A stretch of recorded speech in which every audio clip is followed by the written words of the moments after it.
Hello दोस्तों, मैं जितेंद्र आप सभी का अपने YouTube channel study 247 by Jitendra sir पर बहुत बहुत स्वागत करता हूं। दोस्तों, आज की क्लास में हम लोग पढ़ेंगे वैदिक सभ्यता और वैदिक सभ्यता में हम लोग पढ़ेंगे ऋग वैदिक काल को। दोस्तों, हिम्मत हो अगर पस्त तो बालू का एक कण रोक देता है और हौसला हो अगर बुलंद तो हिमालय भी कुछ नहीं। तो चलिए आज हम लोग देखते हैं वैदिक सभ्यता को।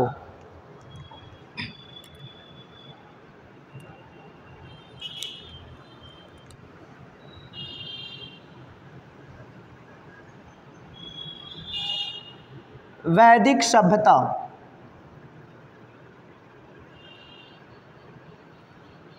वैदिक शब्द वेद से बना हुआ है। वैदिक शब्द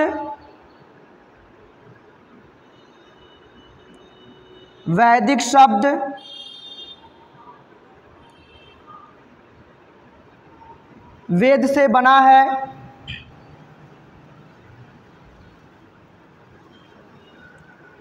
जिसका शाब्दिक अर्थ होता है दोस्तों ज्ञान। वेद का शाब्दिक अर्थ ज्ञान होता है। शाब्दिक अर्थ ज्ञान होता है। वैदिक सभ्यता के निर्माता दोस्तों आर्य लोग थे। वैदिक सभ्यता के निर्माता वैदिक सभ्यता के निर्माता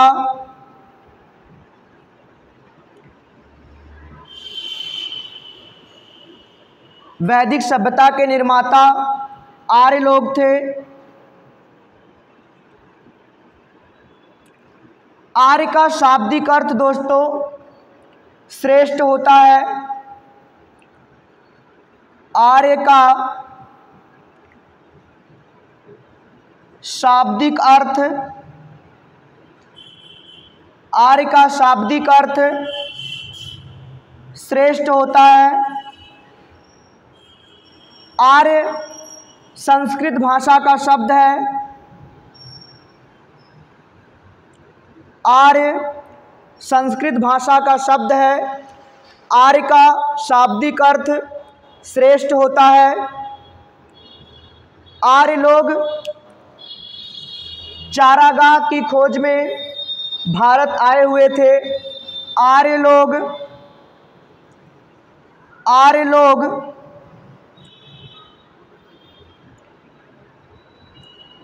चारागाह की खोज में भारत आए थे और अफ़गानिस्तान और पंजाब के क्षेत्र में बसना प्रारंभ कर दिए। अफ़गानिस्तान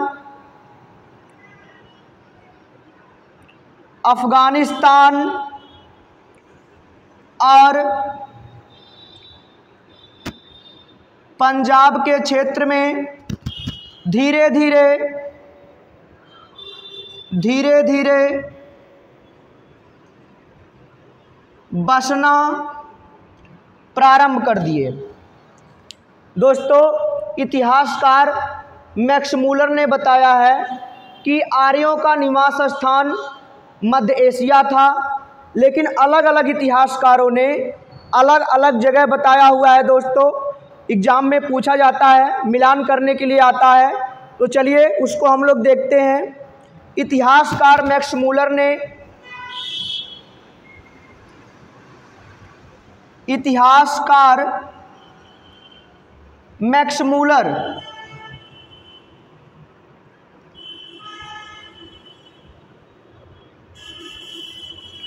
इतिहासकार मैक्स मूलर ने आर्यों का निवास स्थान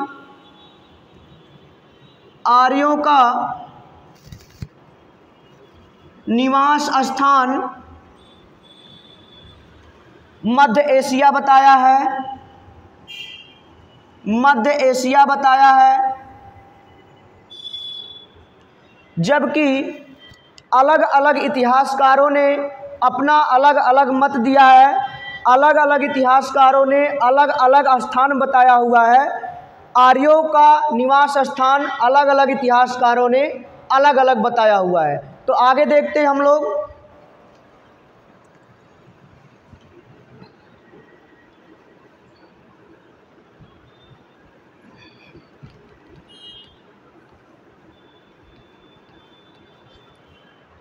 जैसे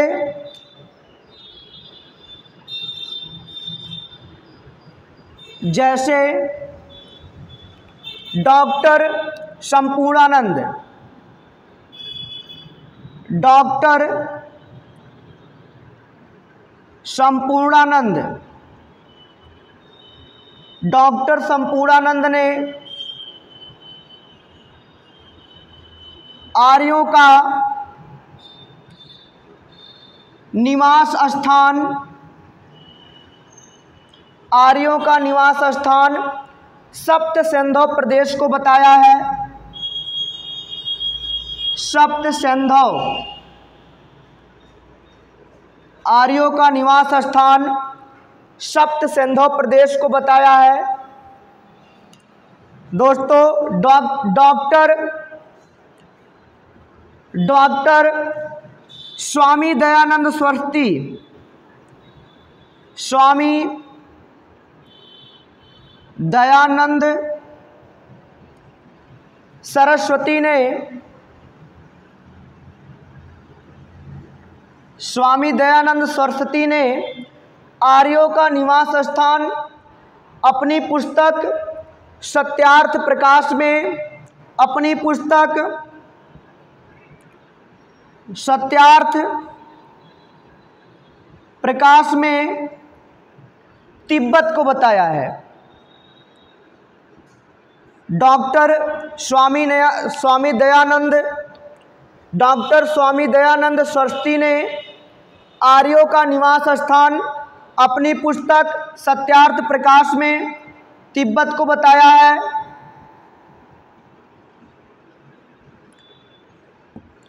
तिब्बत को बताया है दोस्तों बाल गंगाधर तिलक ने आर्यों का निवास स्थान उत्तरी ध्रुव को बताया है। बाल गंगाधर तिलक, बाल गंगाधर तिलक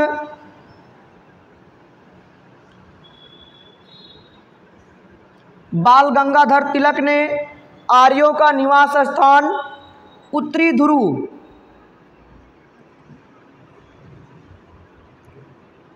उत्तरी ध्रुव को बताया है। दोस्तों वैदिक सभ्यता ग्रामीण सभ्यता थी, जबकि इसके पहले जो सभ्यता थी उसका नाम था सिंधु घाटी सभ्यता। सिंधु घाटी सभ्यता एक शहरी सभ्यता थी और सिंधु घाटी सभ्यता में मातृस्थात्मक था, जबकि वैदिक सभ्यता पितृस्थात्मक है। दोस्तों वैदिक सभ्यता का टाइमिंग है 1500 ईसा पूर्व से लेकर 600 ईसा पूर्व,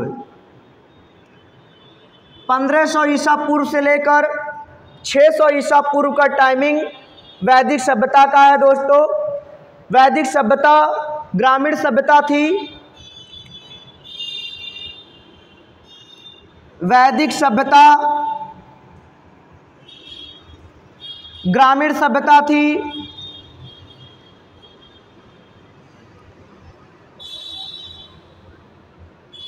ग्रामीण सभ्यता थी और वैदिक सभ्यता दोस्तों पितृसत्तात्मक था। पितृसत्तात्मक वैदिक सभ्यता दोस्तों पितृसत्तात्मक था। वैदिक सभ्यता में दोस्तों दास प्रथा का प्रचलन था। वैदिक सभ्यता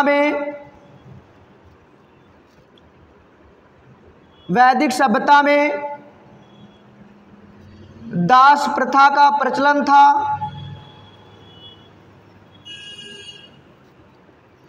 दास प्रथा का प्रचलन था दोस्तों, जबकि सती प्रथा, दहेज प्रथा और पर्दा प्रथा का प्रचलन नहीं था। सती प्रथा,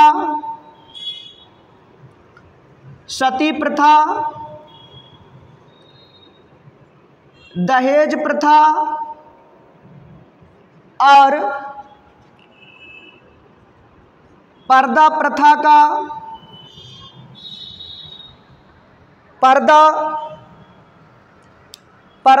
का प्रचलन नहीं था। दोस्तों वैदिक सभ्यता में वैदिक सभ्यता के जो लोग थे दोस्तों महिला और पुरुष दोनों आभूषण के शौकीन थे। वैदिक सभ्यता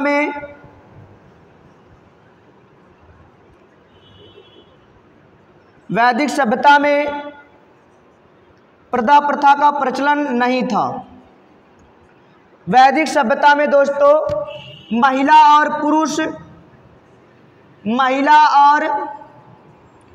पुरुष दोनों आभूषण के शौकीन थे। दोनों आभूषण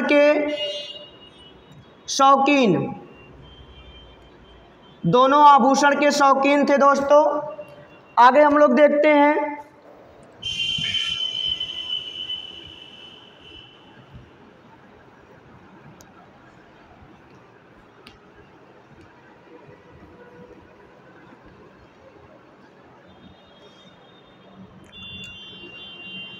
पश्चिमी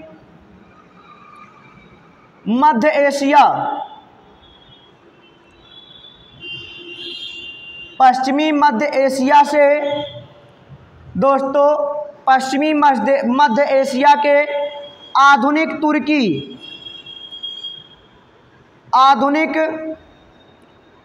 तुर्की से 1400 ईसा पूर्व का दोस्तों एक अभिलेख मिला है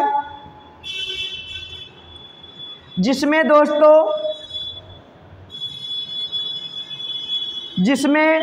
वैदिक सभ्यता के देवताओं के बारे में जानकारी मिलती है। वैदिक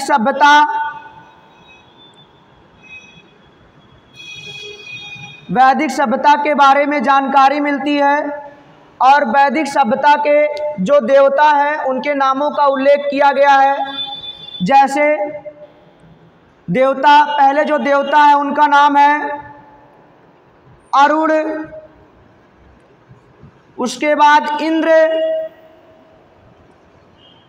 इंद्र, उसके बाद मित्र, उसके बाद नासत्य। जो दोस्तों वैदिक सभ्यता के प्रमुख देवता थे अग्नि, उनके नामों का उल्लेख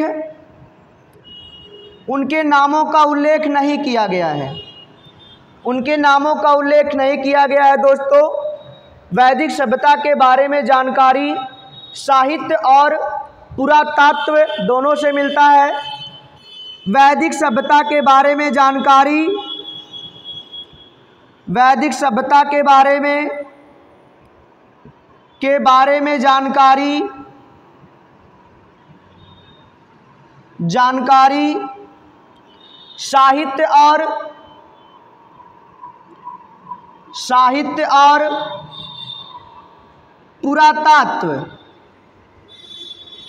साहित्य और पुरातत्व दोनों से मिलता है दोस्तों। जिस काल में वेद को लिखा गया दोस्तों उसको दो पार्टों में बांटा गया है। वेद को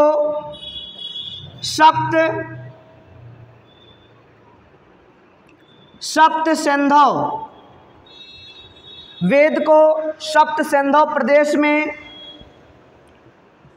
सेंधव प्रदेश में लिखा गया था दोस्तों। महर्षि कृष्ण द्वैपायन वेद व्यास के द्वारा लिखा गया था दोस्तों। जिस काल में ऋग्वेद को लिखा गया उसको ऋग्वैदिक काल कहते हैं और जिस काल में सामवेद, यजुर्वेद और अथर्ववेद को लिखा गया है दोस्तों उसको उत्तर वैदिक काल कहते हैं। जिस काल में ऋग्वेद को लिखा गया है उसको ऋग्वैदिक काल कहते हैं। ऋग्वैदिक काल कहा जाता है और जिस काल में सामवेद,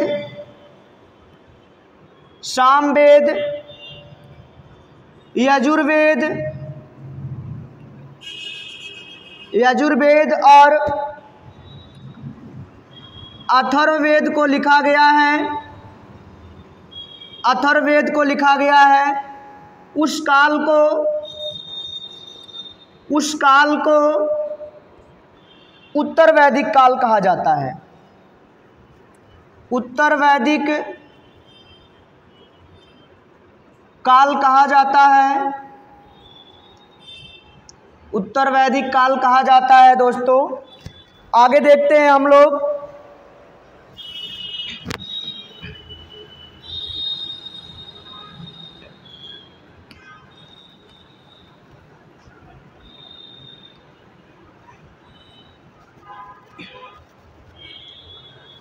वैदिक सभ्यता दो पार्टों में बटा हुआ है। एक का नाम है ऋग्वैदिक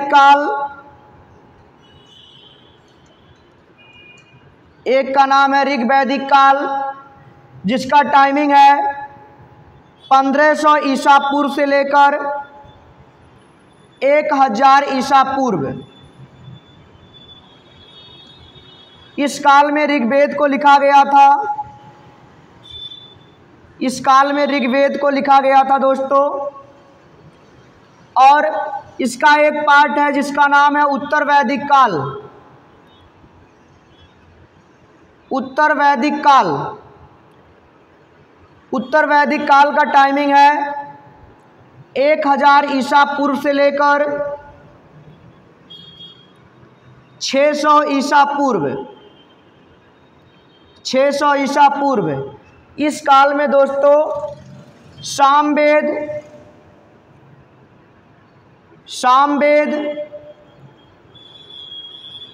यजुर्वेद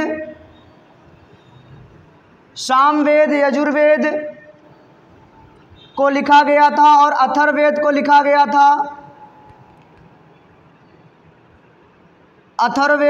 गया था। उस काल को दोस्तों हम लोग उत्तर वैदिक काल कहते हैं। जिस काल में ऋग्वेद को लिखा गया उसको हम लोग ऋग्वैदिक काल कहते हैं।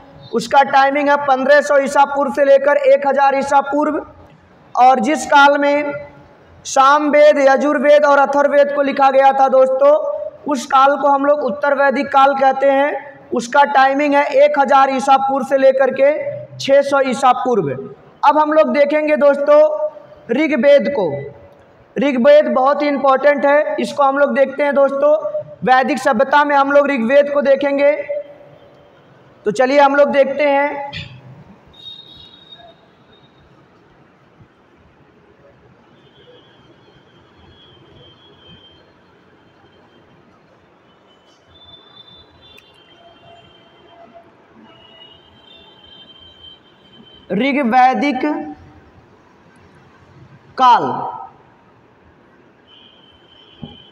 ऋग्वैदिक काल टाइमिंग है दोस्तों 1000 ईसा पूर्व से लेकर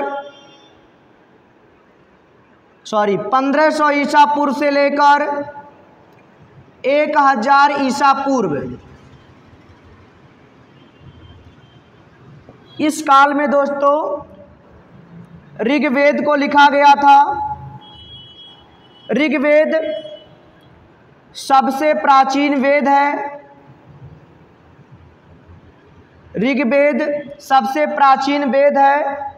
ऋग्वेद में कुल 10 मंडल हैं।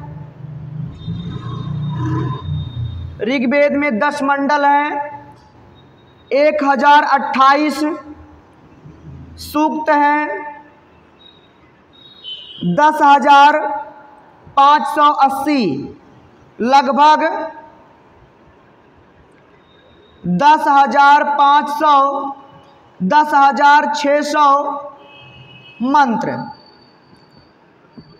लगभग 10,580 या लगभग 10,600 मंत्र हैं दोस्तों। दूसरा और सातवां मंडल सबसे प्राचीन है ऋग्वेद का। दूसरा और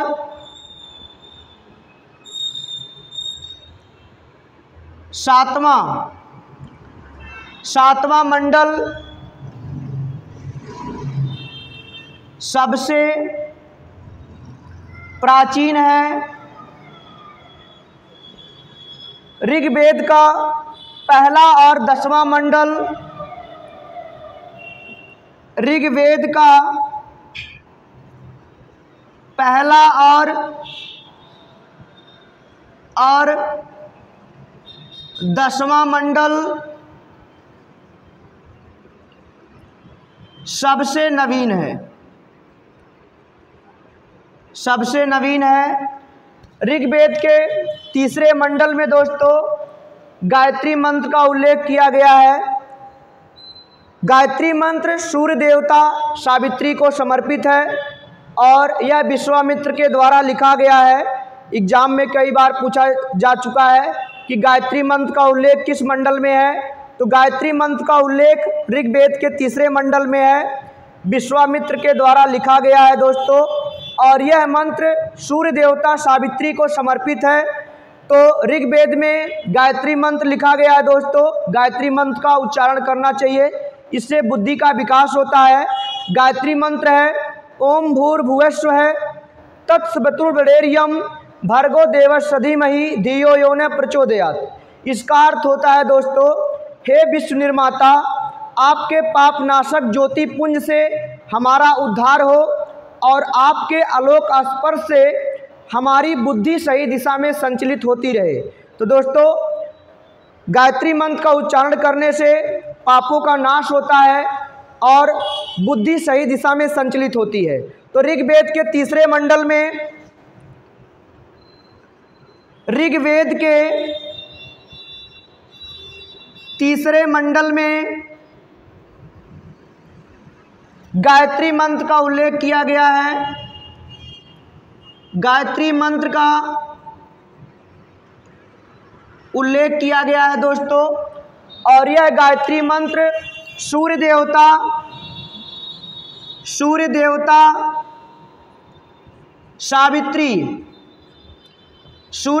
सावित्री को समर्पित है। और यह गायत्री मंत्र विश्वामित्र के द्वारा लिखा गया है। विश्वामित्र के द्वारा लिखा गया है दोस्तों। आगे हम लोग देखते हैं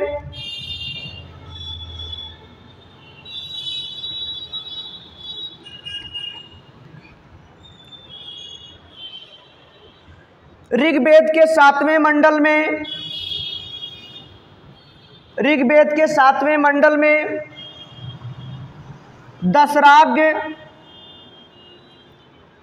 दशराग युद्ध का वर्णन किया गया है। दशराग युद्ध दोस्तों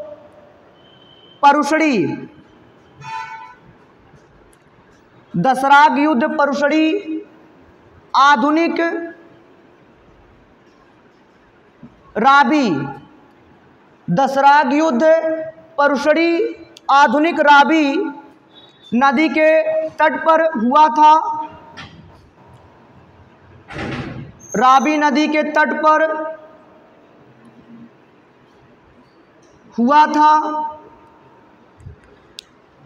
ऋग्वेद के सातवें मंडल में दशराग युद्ध का वर्णन किया गया है और दशराग युद्ध परुषड़ी आधुनिक रावी नदी के तट पर हुआ था दोस्तों।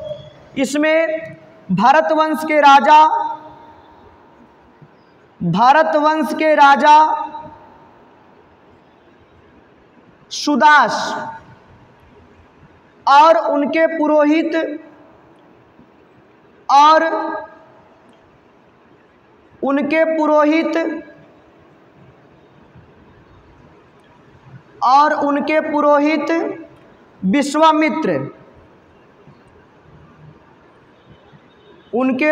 विश्वामित्र के बीच हुआ था।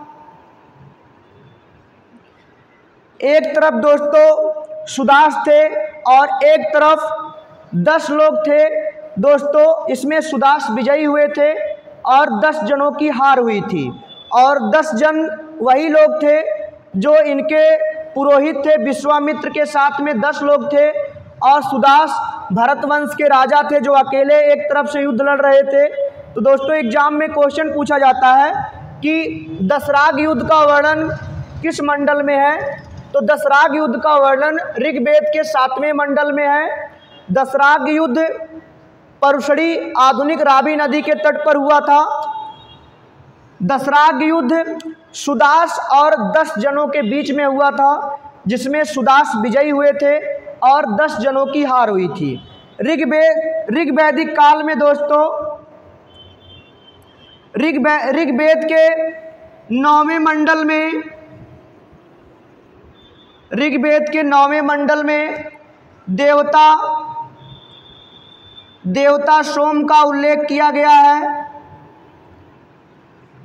देवता सोम का उल्लेख किया गया है। ऋग्वेद के 10वें मंडल में चतुष्वर्ण समाज का उल्लेख किया गया है। चतुष्वर्ण समाज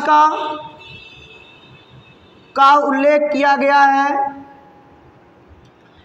ऋग्वेद के 10वें मंडल में दोस्तों बताया गया है कि ब्राह्मण ब्रह्मा के मुख से पैदा हुए थे, क्षत्रिय ब्रह्मा के भुजाओं से पैदा हुए थे, वैश्य ब्रह्मा के जंघाओं से पैदा हुए थे और शूद्र ब्रह्मा के पैरों से पैदा हुए थे। दोस्तों तो ऋग्वेद के 10वें मंडल में चतुष्वर्ण समाज का उल्लेख किया गया है।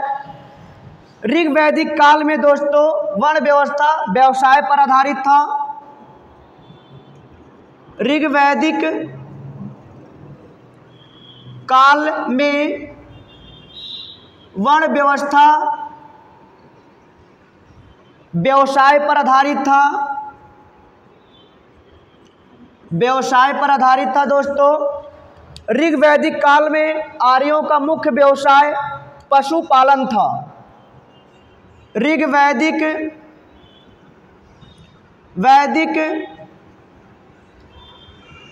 काल में आर्यों का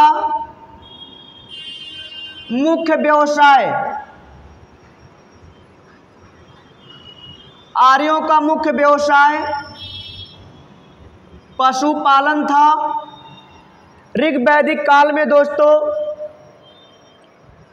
2 तरह के विवाह का प्रचलन था। ऋग्वैदिक काल में 2 तरह के विवाह का प्रचलन था। एक का नाम है दोस्तों अनुलोम विवाह और एक का नाम है प्रतिलोम विवाह। अनुलोम विवाह में दोस्तों पुरुष उच्च वर्ण का होता था और कन्या